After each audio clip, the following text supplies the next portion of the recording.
Hey everyone, welcome back to the channel. So this is going to be a very different video, and up front I just want to explain that it's going to be full of emotion. If you don't care about real life stuff, I get that.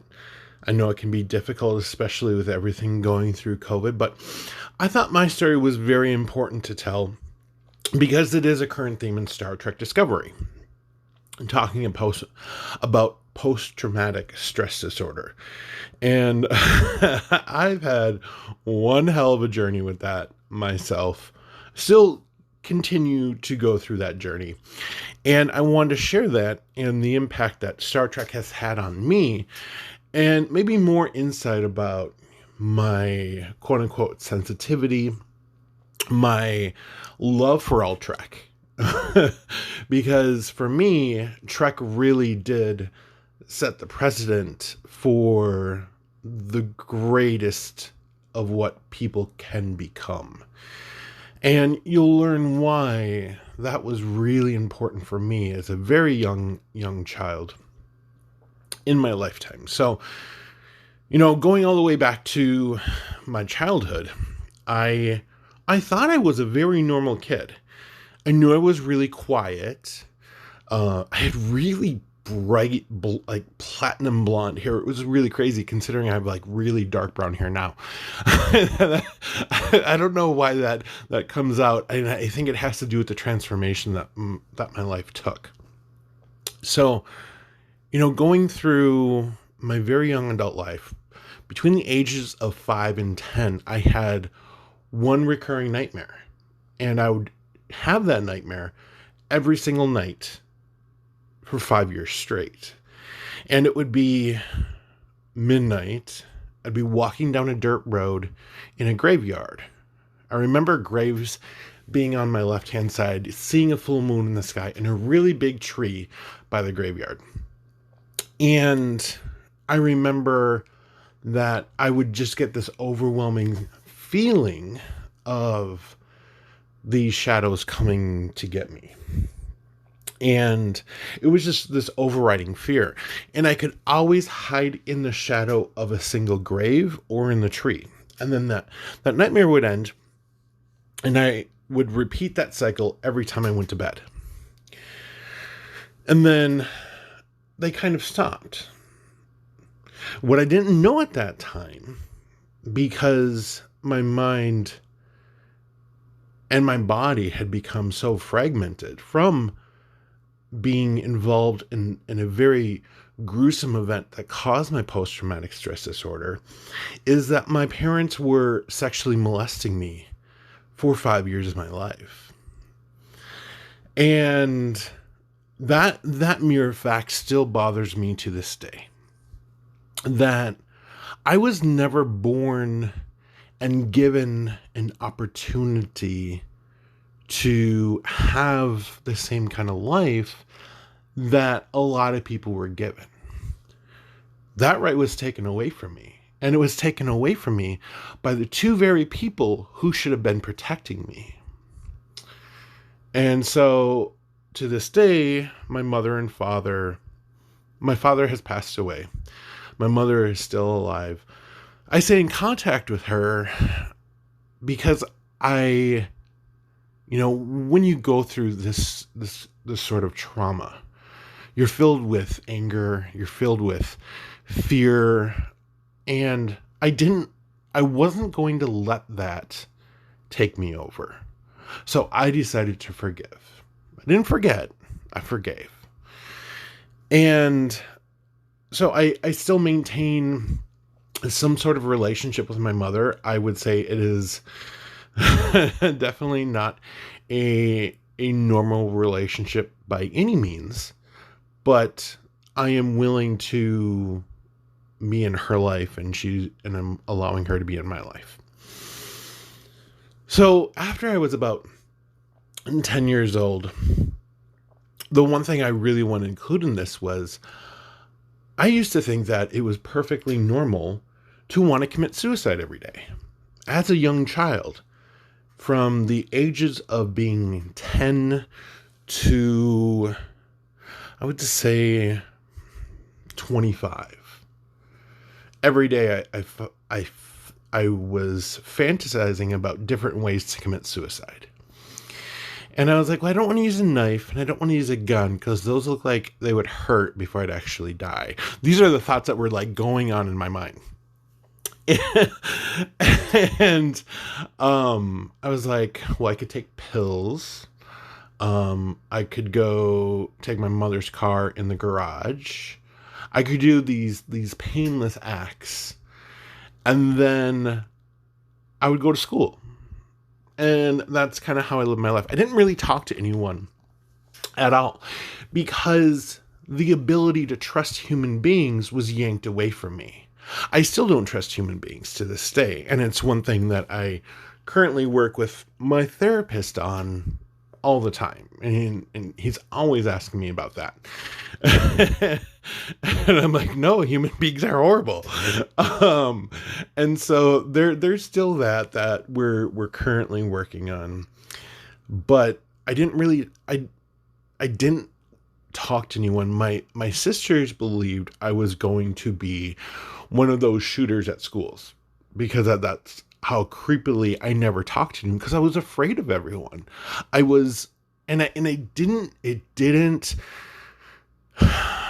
not like that apparent to me that at that time that I was just deathly afraid of everyone. I thought I was just depressed. And because of that depression, I didn't talk to anyone. And keep in mind, this is back before people really talked about mental health. So yeah, this is probably when I was in high school, early 90s, mid 90s. Gives you an idea of how old I am, by the way.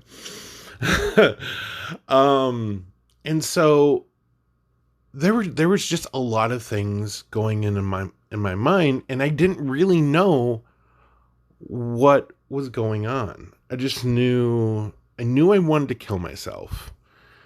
I didn't associate that with depression. I didn't know that I was depressed. Definitely didn't know I had PTSD. And then we swing in the gay issue. My homosexuality starts coming out. And so we throw that on the mix. And keep in mind, gay rights are not what they are now. And so there was just so many different layers of stuff there. And so when I was about 18, I started doing cocaine and meth and ecstasy. And I did that for about 7 years. And if you know anything about mental health, you know that usually PTSD could lead to drug use and abuse. Definitely depression can lead to drug use and abuse because it's a way for you to get outside of yourself. And I felt awesome. Like, meth was awesome for me. I was finally able to be myself, make friends that I thought at the time, and be this other person. And that in itself was the drug, was being able to change. So, but when I was like 25, I got sober. I think I got sober about 22, relapsed, and then went back into treatment. And now I've been sober for about 15 years. And it didn't occur to me until I got sober the second time, until my drug counselor brought up the word post-traumatic stress disorder. And I was like, what is this? I've never heard of this before. And so we started going through some of the therapy, light therapy of just talking about the issues. And I remember one time I was at a Narcotics Anonymous meeting. My back, the muscles in my back were going crazy. And there was mentally there is nothing going on. I was just listening to the meeting, but my back was going crazy. It was very uncontrollable. And I was like, oh my God, what's going on? And I started to cry. And I didn't understand where these tears were coming from. And I fled. I ran out of that meeting. My body was sending the messages, you're in danger. Get out of here now. And it was at that point when I found out that what had happened during my PTSD is my mind and my body had disconnected from itself. And this gets to be a little confusing for people to understand who haven't experienced this. So there's something known as body memory. I think a lot of trainers talk about muscle memory, and it's very similar to that. So my body can recognize signs or symptoms of people who resemble my attackers, and it doesn't know that they aren't, and just sends those messages. Meanwhile, my mind is like, what's going on? I don't understand what is going on here. And so I will get this massive disconnect and my body will tremble. Meanwhile, I'm thinking very logically through everything about, why is this happening? And that's probably one of the hardest things to go through and really explain to other people. My partner specifically, I just lost a friend and my body started going crazy again. Loss is a huge trigger for me on my PTSD. It triggers my PTSD like crazy. And that was happening again. And he kept on saying, it'll be okay, just think it through. And I kept telling him, I'm like, no, you don't understand. I'm thinking that. My body is refusing to accept that message. And so it's just one of those things where I have to give it time. I have to meditate, do some slow breathing, do things to let my body know it's safe. And so it wasn't until my best friend killed himself about 2 years ago, actually 2 years ago as of November. And that was bad. That was a really bad situation. I had to go on FMLA from work. I had to start going through therapy. And that's when I met up with my most current therapist. And that's where I was introduced to something called EMDR therapy. Now, this is going to sound really weird because it's weird experiencing it.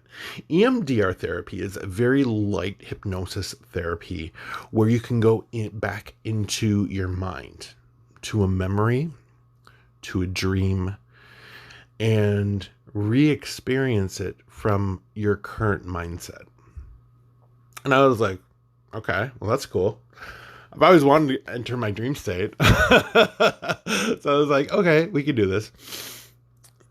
So keep in mind, a lot of patients who try EMDR, a lot of PTSD patients who try it, typically quit it within 5 minutes of the first session. It's a very jarring experience. It's opening the floodgate of fear. And for us, fear isn't typical fear. Fear is a floodgate. For me, my fear is I literally, my body is trembling. Like if you can think of a tremor, that's what my body is doing. It's, I'm just convulsing. And because of course, having all those other things. Yeah. So I tried EMDR and it was really uncomfortable at first. I had to kind of push through a part of myself and be like, if you want to get better, you have to do this. And so I did. And I remember feeling that fear. But I think, there's a lot of stuff I haven't mentioned, but going through so much hell in my life really doesn't make that all too difficult. And I shouldn't say that laughingly, because it is a very difficult process. And I really don't want to downplay that for other people who have had PTSD and could not go through it themselves. They are not weak. Everyone is very different, and their comfort levels are very different. And people with PTSD should not be pushed past their comforts, because it's very important that they are at that certain level where they can trust themselves, because they need to maintain that level of self-control. And so I really want to put that out there, because I really don't want people listening to this and thinking they're doing the right thing and saying, why don't you try this? Why did this not work for you? Keep in mind, please, for everyone who suffers from PTSD, it is incredibly different. Do not put them in a box. Just support them. So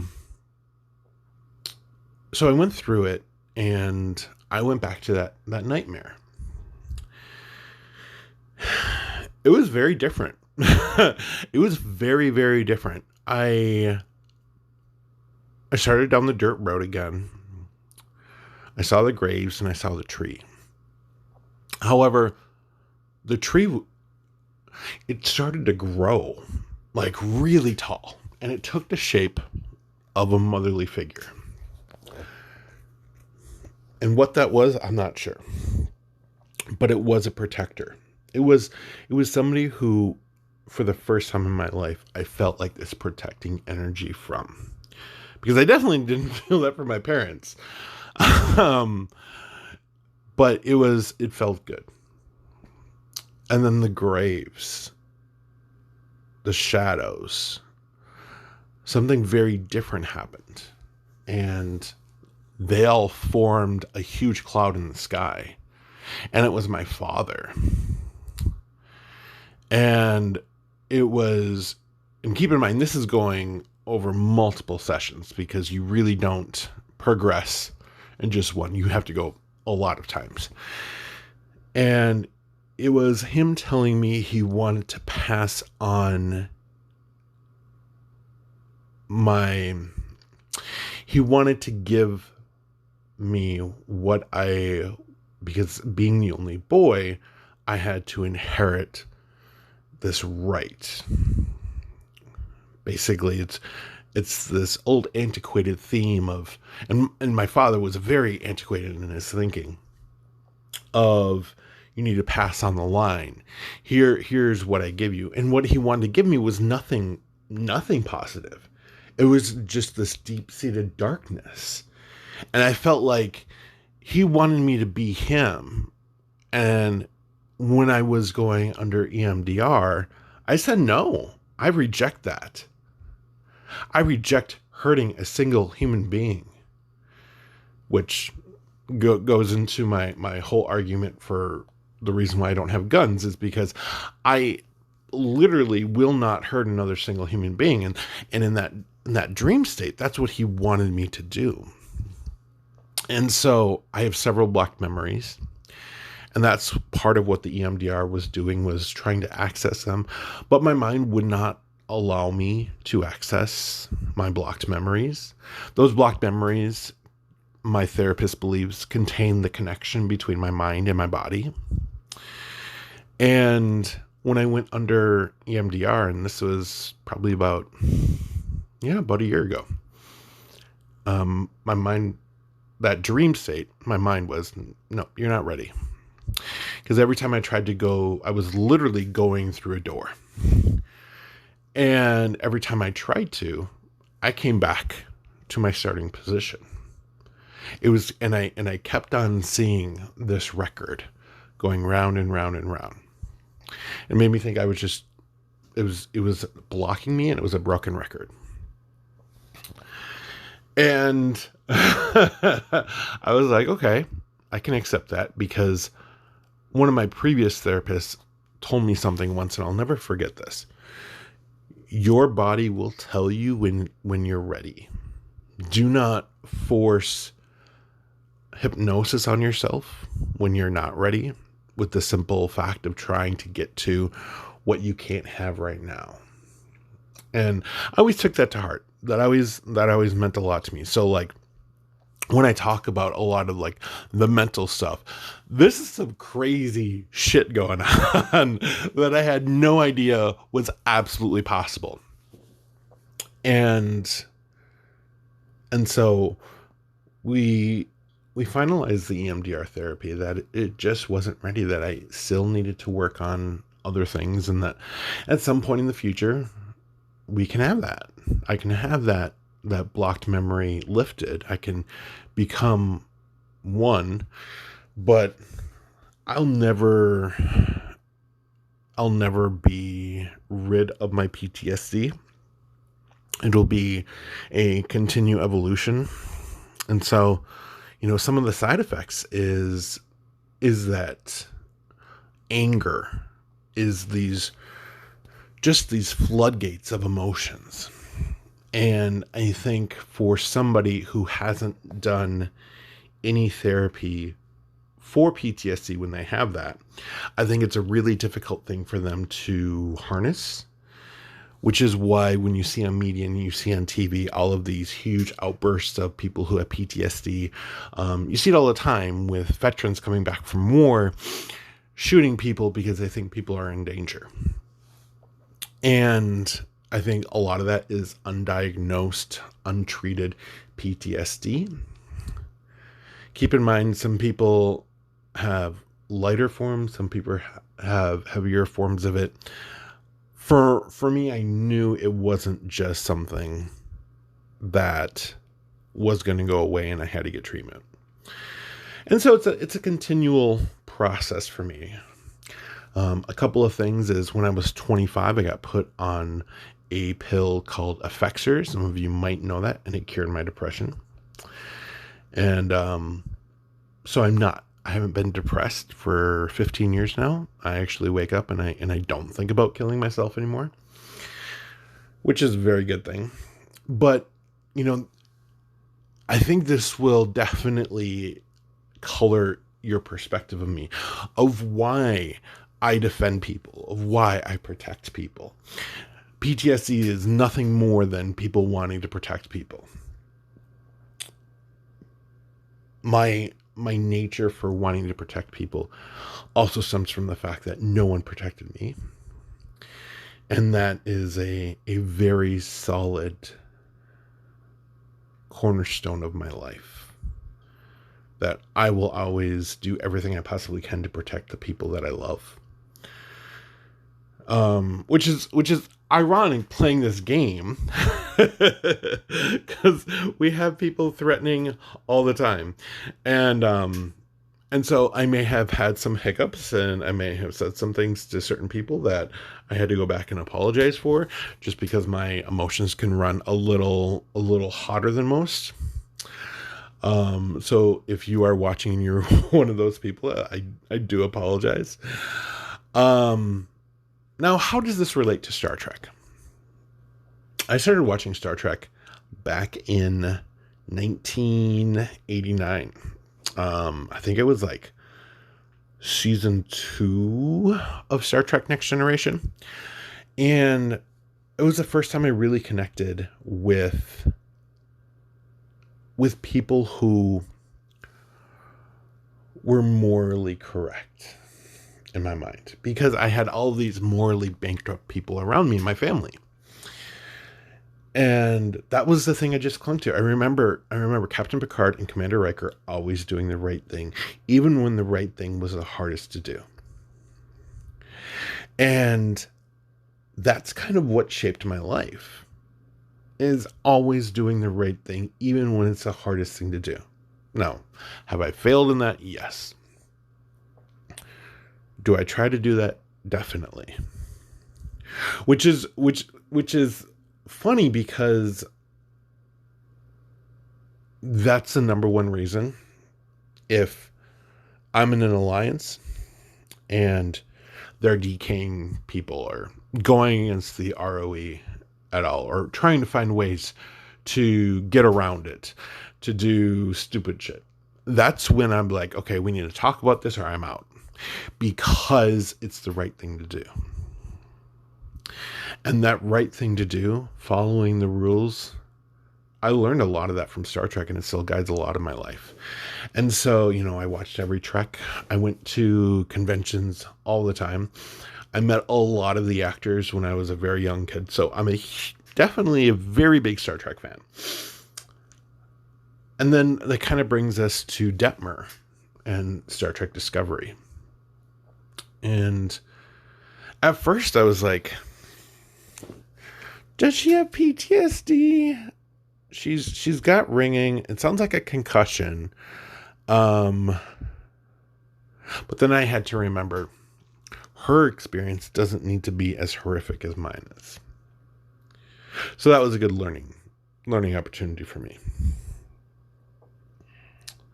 So kind of following her progression so far with her PTSD, it's a lot of it is really spot on.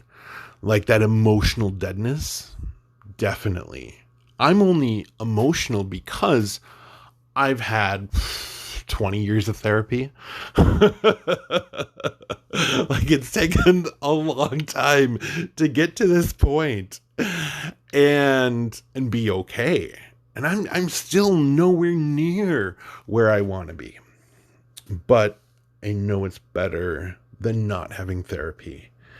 And looking back, being stuck like I was, I never want that for anyone. And that's another reason I make this video. So I think with Detmer, I think that as long as they maintain the issue of PTSD, to use that trope that writers will use, do not give her 2 episodes of PTSD and make her perfectly fine. That's not the way it works for people. Definitely not for me. If you have PTSD and it only lasted 2 years, definitely, put a comment down below. Hallelujah to your brother. That's awesome. Totally jealous. But it is definitely not the case for me. So, in closing of this video, like I was telling you guys, I lost all 3 of my friends within 2 years. The past 2 years, all my friends have died. Then that has caused a really big withdrawal from human contact. Really big fear. And I have to make sure that I manage that fear very effectively. And so where that leaves me, I'm not sure. I know I have to do some more work on me. And that's always the funnest thing to do. But what I would say is that if you're listening to this and you have PTSD, you have any of the things that I mentioned, because I've had a lot. I've had a lot of the mental stuff. I can check those boxes off. But if you are struggling, or if you know someone who's struggling and you don't know what to do, always feel free to reach out to me. I literally live on Discord. Because PTSD can incite that suicide rate. And the last thing we need is for any other needless deaths. I've had my friends commit suicide. My friends were killed by other people. And then I had friends just drop dead. So I think for me, what I want to do is just be of service to other people. So if there's anything that I can ever do, even if it's not PTSD, if you feel like, you're being bullied, or if you just need someone to talk to, you can definitely always shoot me a message, and I try to pay attention to my PMs, and get on them as fast as possible, because I hate delayed responses myself. But let me know your thoughts. Just so you are aware, this is me. This is me taking off all my clothes and showing my real self. The reason I am the way I am. And the reason why I get pissed off when certain YouTubers say they are there to help other people and don't do shit and just do it for clicks. There, I said it. Can't stand that guy. Because it is really one of my core tenets, is to be of service to other people and help them, and help people who can't help themselves. Because I remember what it's like to be a victim. And with that, I'll end it. Thank you guys so much for listening. Leave a comment down below. Click subscribe. I am going to be coming back to be making more videos. I just want to make this one in the first place, just so you guys can be a little bit more aware of me as a person. And hopefully this video makes sense, because I did it unscripted. And I have no idea if I went in the correct order. But thank you guys so much for listening. Take care, and I'll talk to you later.